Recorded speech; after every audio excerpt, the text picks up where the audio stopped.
Halo rekan-rekan profesional, selamat datang di YouTube channel Deka Learning. Di channel ini, rekan-rekan dapat menyaksikan konten-konten yang dapat menambah wawasan tentang project management dan pengembangan profesional. Yuk dukung kami dengan cara subscribe dan juga nyalakan lonceng notifikasi agar terus mendapatkan konten terupdate dari kami. Selamat menyaksikan video ini ya. Dan use case-nya susah. Ini ku kasih tahu sekali lagi. Jadi PMP itu bukan ujian yang mudah. PMP itu ujian yang susah. Banyak use case. Semua jawaban bisa benar. Kamu harus pilih yang paling benar yang mana. Aku udah belajar PM. Aku udah belajar dari buku PM. Dan aku udah certified loh. Ini di cover sama seluruh dunia. Karena PMP ini itu works in every region in the world.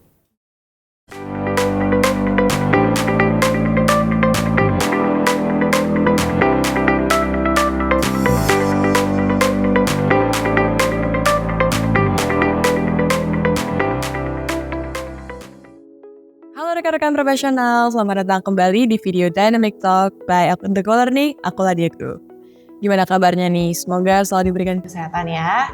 Nah, perkenalkan nama saya di sini Naomi akan membawakan sesi Dynamic Talk kali ini. Di sesi kali ini kita akan berdiskusi mengenai topik to certified or not to certified, the importance of the understanding PM before anything else. Sudah bersama saya juga di sini narasumber kita. Nah, ada Bapak Cornelius Stephen Sanjaya, PMP PMI ACP. Langsung aja kita sapa. Halo Pak. Halo Naomi, apa kabar? Sehat Pak. Bapak kabarnya gimana? Baik dan sehat juga. Terima kasih. Terima kasih untuk waktunya ya Pak. Sama-sama. Oke, kita langsung aja Pak. Tanpa basa-basi, saya mau bertanya nih. Sebagai seorang profesional di industri IT dengan pengalaman manajemen project yang sudah cukup mumpuni, menurut Bapak, apa sih pentingnya memahami manajemen project sebelum mempertimbangkan mendapatkan sertifikat tersebut? Oke, jadi paham soal project management itu memang kayak dependensi dari sebuah sertifikasi project management itu sendiri sebenarnya kan ya. Jadi kamu nggak bisa certified project manager, in this case PMP, or CAPM without knowing apa itu sebenarnya fundamental project management. Jadi itu goes hand in hand, kayak harus tahu dulu baru bisa certified. Kecuali kamu pakai coki atau calo gitu lah ya. Tapi itu nggak mungkin bisa karena tes roomnya sendiri itu sangat secure, sangat ketat. Terus kalau tes di rumah juga harus ada live kamera yang memang nyala terus untuk ngeliatin kamu apakah beneran kamu yang ujian atau enggak. No possibility nih. No possibility to cheat gitu ya. Jadi memang sangat penting buat paham dulu fundamental project manager. Dan sebenarnya yang paling penting lagi adalah certifications is only certifications gitu. Kalau misalnya kamu certified PMP or CAPM, itu cuman kamu taruh di CV, then it will boost your possibility to be hired or to, ya let's say to create some project lah ya, gitu. Cuman boost the possibility, tapi bakal bring impact nggak sebenarnya kalau misalnya cuma certified? Not really.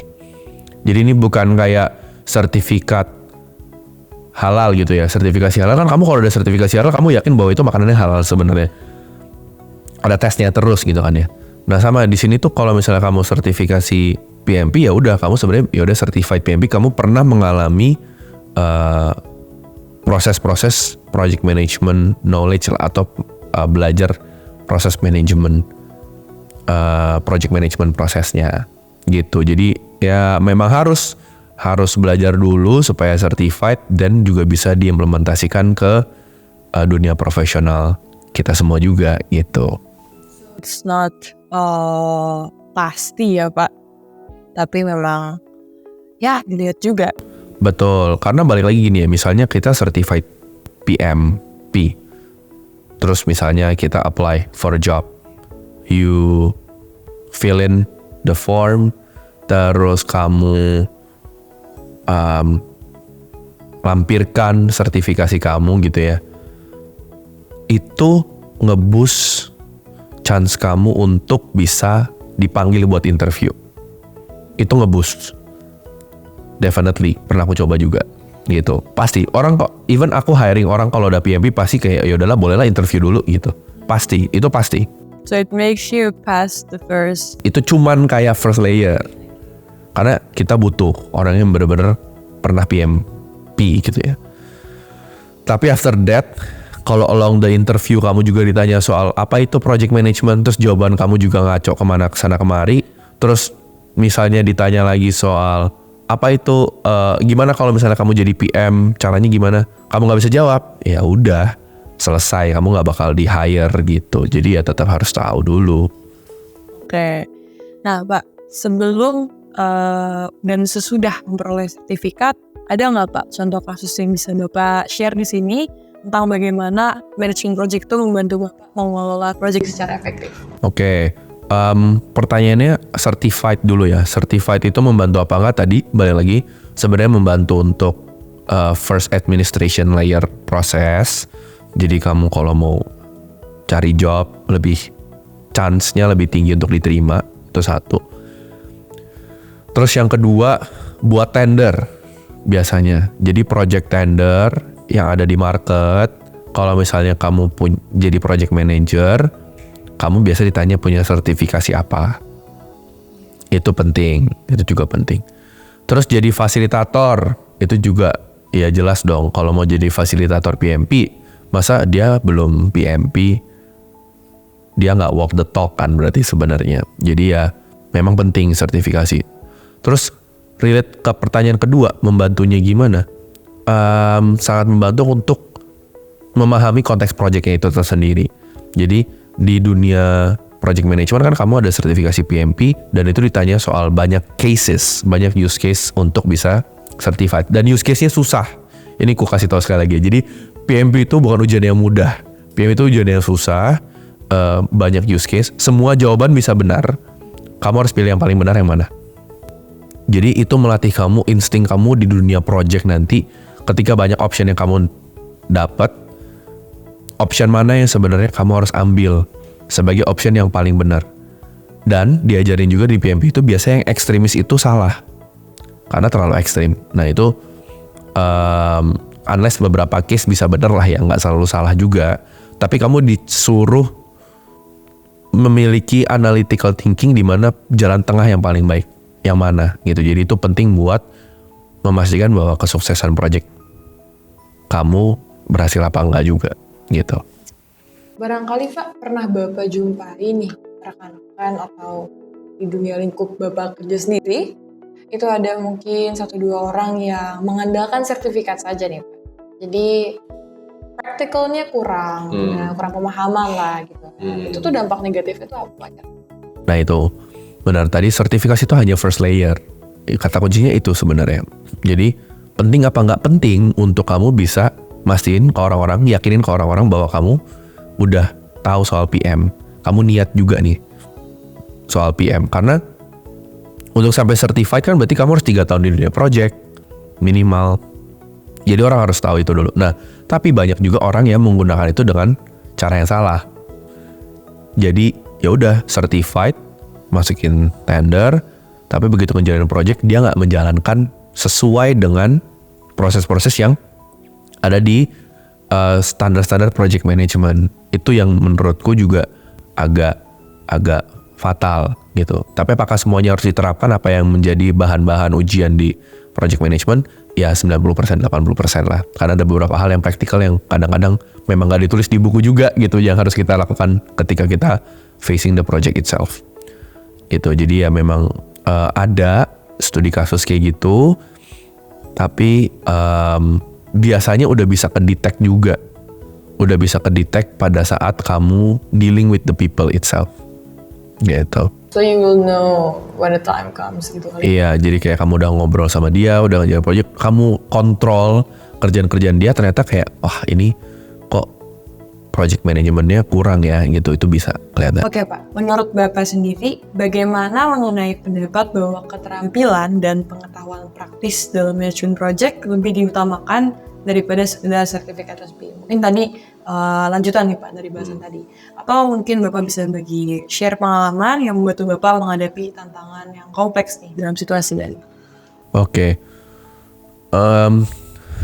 Sebenarnya kalau mengerjakan project di lapangan, practicality will come first always gitu. Karena if it doesn't work but it is written, ya it just doesn't work sebenarnya. It's a paper. Ya it's a paper gitu. Jadi banyak sih emang case-nya ya kamu kalau di lapangan harus sedikit fleksibel lah. Tapi yang salah juga adalah ya udah ngandalin apa yang bisa dilakukan di lapangan aja. Itu juga salah. Karena ya jadi berantakan gitu, nggak ketata dengan baik sesuai dengan standar yang dikasih di project management professional certifications lah ya. Jadi memang ya harus goes hand in hand, harus seimbang antara practical sama theoreticalnya juga. Mungkin Bapak ada masukan Pak untuk rekan-rekan profesional muda mengenai pemahaman tentang management project sebelum mempertimbangkan untuk mendapatkan sertifikasi. Mungkin Bapak bisa lihat di mana situasi pemahaman praktis menjadi kunci keberhasilan dalam mengelola proyek, terutama bagi mereka yang baru masuk ke industri. Mengelola proyek secara praktis itu emang harus jadi first priority kamu gitu ya. Jadi ya harus mindsetnya adalah proyeknya berhasil gitu. Kalau ditanya misalnya gimana caranya as profesional muda untuk bisa memahami practicality project management itu sendiri, satu, memang harus terjun ke dunia project pastinya. Kalau misalnya belum dapat kesempatan pekerjaan dalam bentuk project, create your own project lah sebenarnya basically. As simple as ya bikin portfolio website kamu, terus bikin sebuah project misalnya bikin kandang buat peliharaan kamu, it's a project itself kan sebenarnya kan. Nah jadi itu dulu mungkin dah. Tapi after that saranku memang tetap adalah baca theoretical knowledge soal project management itu sendiri supaya membantu kamu nanti ngeboost secara success rate-nya dari project kamu. Karena kamu tahu dari mana sih step by step-nya. Pertama, misalnya di dunia certifications project management ya, itu kamu pasti kan diajarin dulu gimana cara memulai project. Kayak create project charter-nya, and so on. Even di domain yang baru sekarang kan dibagi proses people sama business environment. Kamu dari awal malah even langsung disuruh mikirin dealing with people-nya. Jadi kayak how to create the team-nya, and then how to manage the scope of works, how to create the timeline, logic dalam sebuah timeline itu ada apa aja. Hal-hal apa aja yang harus kamu pertimbangkan ketika misalnya kamu mau membuat sebuah cakupan pekerjaan, sebuah timeline, sebuah cost, budget, itu ditulis semua cara-caranya di buku. Jadi itu penting buat dipelajarin. Kenapa? Untuk melengkapi apa yang sebenarnya ada di dunia praktikal. Gitu. Jadi biasa theoretical itu kayak cover 100% apa yang harusnya dilakukan sama seorang project manager. Tapi nanti di lapangan ada hal-hal yang memang nggak perlu dilakukan, atau bahkan hal-hal yang harus dilakukan tapi nggak ditulis gitu. Ada juga, dan itu harus open mindsetnya ke arah sana. That's why makanya untuk profesional muda ya harus bisa fleksibel untuk ngelihat potensi-potensi apa yang harus dilakuin. Itu behavioral engineering lah ya yang harus dilakuin yang memang kamu face di lapangan. Oke. Nah, nih kita masuk ke pertanyaan sejuta umat nih mungkin. Menurut tadi semua pertimbangan yang udah Bapak sampaikan, apakah lebih baik untuk memperoleh sertifikasi terlebih dahulu atau memperdalam praktik? Pertanyaan sejuta umat, pertanyaan billion dollar question gitu ya. Harus tahu objektifnya dulu. Mau kemana? Kalau misalnya mau jadi trainer, fasilitator, don't dream from practicality lah. Kalau mau jadi fasilitator, pengajar gitu, pasti harus dari theoretical lah ya. Jadi pasti ke arah sana. Tapi kalau mau jadi seorang praktisi project management yang baik, ya memang praktisnya dulu seperti apa. Tapi harus didukung dari teori. Harus ada dulu teori project management yang kamu kuasain supaya kamu bisa jadi project manager yang baik. Karena kalau enggak jadi project manager yang asal aja gitu. Nggak ada kerangka kerjanya, nggak ada struktur kerjanya. Nah jadi balik lagi, kalau pertanyaannya milih antara practical sama antara practical dengan certifications, kalau untuk dunia profesional pasti pilihnya practical. Pasti. Tapi didukung sama teori. Walaupun nggak certified ya. Jadi harus bedain nih. Kalau certified itu kamu udah komit banget, kamu mau certified, kamu mau ngasih tahu orang bahwa hey, aku udah belajar PM, aku udah belajar dari buku PM dan aku udah certified loh. Ini di cover sama seluruh dunia. Karena PMP ini itu works in every region in the world. Works. Kan sebenarnya ada satu saingannya PMP which is Prince2. Itu limited to UK sebenarnya.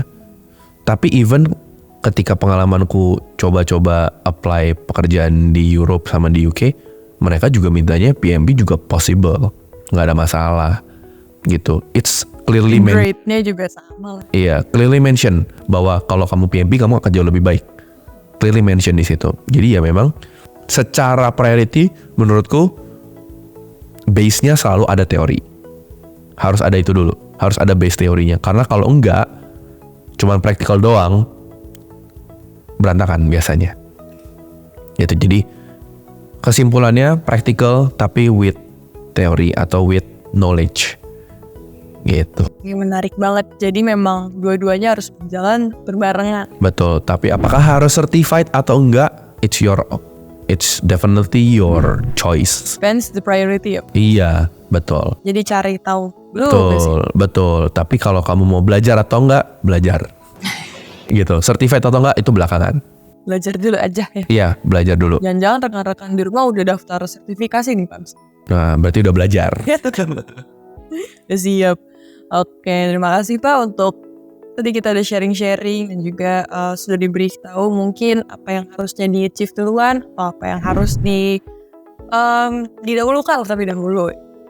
Semoga rekan-rekan profesional sudah mengetahui apa yang ingin dicapai setelah ini. Oke, terima kasih Pak atas waktunya. Sama-sama. Oke, saya ingatkan kembali untuk rekan-rekan profesional, jangan lupa untuk klik tombol like, subscribe, comment, and share. Dan jangan lupa untuk nyalakan tombol notifikasinya supaya nggak ketinggalan video-video Dynamic Talks berikutnya. See you, stay safe and healthy. Bye. Bye-bye. Halo rekan-rekan profesional, terima kasih telah menonton video ini. Semoga video ini dapat bermanfaat untuk rekan-rekan profesional. Jika rekan-rekan profesional suka, jangan lupa untuk di-like videonya dan dibagikan ke rekan-rekan lainnya ya. Rekan-rekan profesional juga dapat mengirimkan pertanyaan atau saran topik yang ingin kami bahas di kolom komentar. Jangan lupa untuk menyalakan lonceng notifikasi agar tidak ketinggalan update konten menarik lainnya. Sampai jumpa di video berikutnya ya.